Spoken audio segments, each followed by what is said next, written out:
വിഷുവിന് വൻ ക്ലാസ് റിലീസായിട്ടാണല്ലോ തിയേറ്ററിൽ സിനിമകൾ എത്തിയത്. വർഷങ്ങൾക്ക് ശേഷം ആവേശം, ജയ് ഗണേഷ്. എന്നാൽ അഭിപ്രായത്തിൽ ആവേശവും വർഷങ്ങൾക്ക് ശേഷവും മുന്നിട്ട് നിന്നപ്പോൾ ജയ് ഗണേഷ് എന്ന ചിത്രത്തിന് അല്പം ഒതുങ്ങേണ്ടി വന്നു. എന്നാൽ ഇപ്പോൾ ചിത്രത്തിന്റെ ഫസ്റ്റ് വീക്കെൻഡ് കളക്ഷൻ പുറത്തു വന്നിരിക്കുകയാണ്. ആവേശം എന്ന ചിത്രത്തിന്റെ ആദ്യ ദിവസം 10.57 CR നേടാൻ വേണ്ടി സാധിച്ചപ്പോൾ വർഷങ്ങൾക്ക് ശേഷം എന്ന ചിത്രത്തിന്റെ ആദ്യ ദിവസം 10.17 CR മാത്രമാണ് നേടാൻ വേണ്ടി സാധിച്ചത്.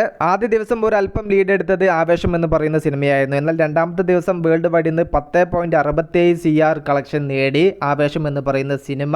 ആദ്യ ദിവസം വേൾഡ് വൈഡിൽ നിന്ന് നേടിയതിനേക്കാൾ കൂടുതൽ കളക്ഷനാണ് രണ്ടാമത്തെ ദിവസം ഈ ഒരു ചിത്രം നേടിയത്. രണ്ടാമത്തെ ദിവസം വർഷങ്ങൾക്ക് ശേഷം എന്ന ചിത്രത്തിന് 9.83 CR മാത്രമാണ് നേടാൻ വേണ്ടി സാധിച്ചത്. മൂന്നാമത്തെ ദിവസം 10.11 CR ആവേശം നേടിയപ്പോൾ വർഷങ്ങൾക്ക് ശേഷം 8.36 CR മാത്രമാണ് നേടാൻ വേണ്ടി സാധിച്ചത്. നാലാമത്തെ ദിവസം 11.2 CR ആവേശം നേടിയപ്പോൾ നാലാമത്തെ ദിവസം വർഷങ്ങൾക്ക് ശേഷം 7.75 CR മാത്രമാണ് വർഷങ്ങൾക്ക് ശേഷം എന്ന ചിത്രത്തിന് നാലാം ദിവസം അഥവാ വിഷു ദിവസം വർഷങ്ങൾക്ക് ശേഷം എന്ന ചിത്രത്തിന് നേടാൻ വേണ്ടി സാധിച്ചത്. ചിത്രത്തിന്റെ 4 ദിവസത്തെ ഏറ്റവും കുറഞ്ഞ കളക്ഷൻ ആണ് വർഷങ്ങൾക്ക് ശേഷം എന്ന് പറയുന്ന സിനിമ നാലാം ദിവസം ഞായറാഴ്ച നേടിയത്. എന്നാൽ വീക്കെൻഡ് കളക്ഷനിൽ ഏറ്റവും ഉയർന്ന കളക്ഷൻ ആണ് നാലാം ദിവസം ഞായറാഴ്ച ആവേശം എന്ന് പറയുന്ന സിനിമ നേടിയിരിക്കുന്നത്. അങ്ങനെ ടോട്ടൽ ആവേശം എന്ന് പറയുന്ന ചിത്രത്തിന്റെ ഞായറാഴ്ച വരെയുള്ള ഫസ്റ്റ് വീക്കെൻഡ് കളക്ഷൻ 42.37 CR ആണ്.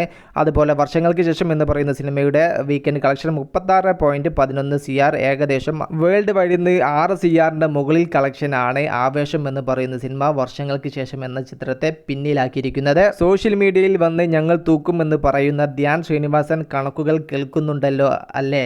തിങ്കളാഴ്ച മുതലുള്ള കളക്ഷനും കാര്യങ്ങളെല്ലാം നോക്കുന്ന സമയത്തും ആവേശം എന്ന് പറയുന്ന സിനിമ വളരെ വലിയ ദൂരത്തേക്ക് തന്നെയാണ് കളക്ഷന്റെ കാര്യത്തിൽ വർഷങ്ങൾക്ക് ശേഷം എന്ന ചിത്രത്തെക്കാൾ മുന്നിലേക്ക് സഞ്ചരിക്കുന്നത്. വിഷയത്തിൽ നിങ്ങളുടെ അഭിപ്രായം ജസ്റ്റ് ഒന്ന് കമന്റ് ആയിട്ട് രേഖപ്പെടുത്തുക. മൂവി പ്ലസ് മീഡിയ, ഞാൻ ജിനുജന.